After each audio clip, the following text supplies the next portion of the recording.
भारत का नाम चाइनीज, प्राचीन चाइनीज भाषा में ट्यानजाओ, TIANZHU। जाओ शब्द वहां पर सेंटर के लिए प्रयोग होता, केंद्र। जैसे अपने आप पुर, नागपुर, जयपुर, कानपुर, शोलापुर, वैसे वहां आप देखेंगे हॉन्जाओ, ग्वांजाओ, जाओ शब्द बहुत शहरों में।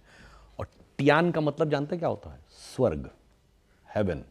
ट्यानजाओ मीन्स सेंटर ऑफ हेवन। अब आप ये बताइए, जापानीज सिविलाइजेशन में ट्यानजुक, अगेन सेंटर ऑफ हेवन। तो भाई साहब, चाइना तो अपने पे गर्व कर रहा है, पर चाइना जिसको स्वर्ग का केंद्र मानता था, उसको गर्व करने की भावना से पूरी तरह महरूम कर दिया गया, उसको कुचल दिया गया। मैंने एक जगह बचपन में पढ़ा, सुना था कि जब नेहरू से माओ की पहली मुलाकात हुई, तो माओ ने नेहरू से कहा कि do you know what is the ancient believe in our country regarding your country, यानी in believe in China regarding India. तो नेहरू ने पूछा क्या?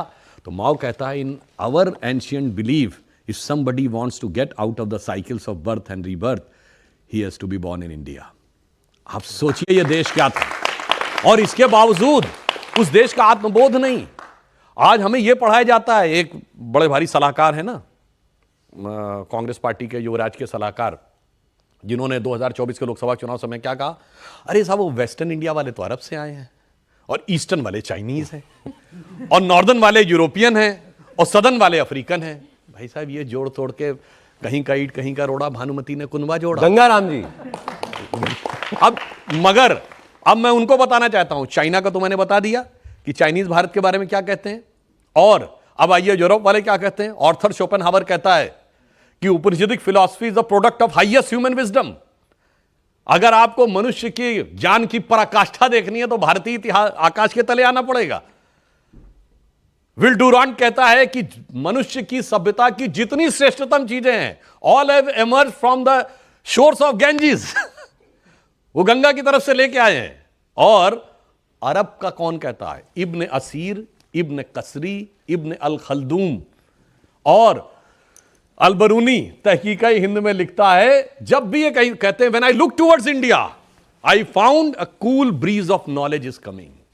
अब आप सोचिए, हम वो थे, और इस देश के बारे में इन लोगों ने क्या पढ़ाया। और मैं एक और बात भी कहना चाहता हूं, हम दुनिया के इकलौते देश हैं जिसको सिर्फ हमने नहीं, दूसरे लोगों ने पुण्य भूमि माना है। यह बताइए, आज चाइना की बात होती है, एंशिएंट चाइना के वेनसोंग फाइयान इत्सिंग भारत में शिक्षा लेने आए। कोई इंडियन गया है वहां शिक्षा लेने? ना, शिक्षा देने गया। महाबलीपुरम में बोधि धर्मा, वो जाके शिक्षा देने गए, जिनके लिए एक प्रसिद्ध चाइनीज थिंकर हु शी ने लिखा कि India has culturally dominated and controlled China for 2000 years without sending a single soldier across the border. आप सोचिए, ये होना चाहिए था। और फिर चीन कहां पहुंच गया, हम कहां। और मैं एक और बात बता दूं, चीन हमारे से पीछे था शुरू के 25-30 साल तक। 1980 में चाइना का जो फॉरेन एक्सचेंज रिजर्व था वो $2.5 बिलियन था, भारत का $7.2 बिलियन था। और 30-40 साल में वो कहां, हम कहां। क्योंकि हम नेहरूवियन मॉडल ऑफ सोशलिज्म से चलते रहे, हम सेकुलरिज्म से चलते रहे, और जो चाइनीज ने आपसे कहा 5000 साल पुरानी उस महान सभ्यता जिससे चीन भी प्रेरणा लेता था, उसे नष्ट करके खुश होते रहे।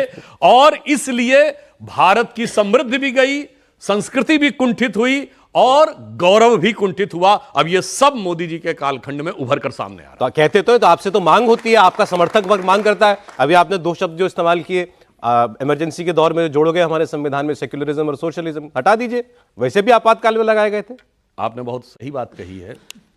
आप गौर से देखिए, जब भारत आजाद हुआ तो मूल संविधान में बाबा साहब अंबेडकर ने सेकुलर वर्ड नहीं रखा था। 2 वर्ड नहीं थे, सेकुलर और हिंदू, क्योंकि ये दोनों भारत की स्वाभाविक पहचान है। सिर्फ हिंदू ही सेकुलर है, बाकी दुनिया में कोई सेकुलर नहीं है। अब आप कहेंगे इतनी बड़ी बात कैसे कही।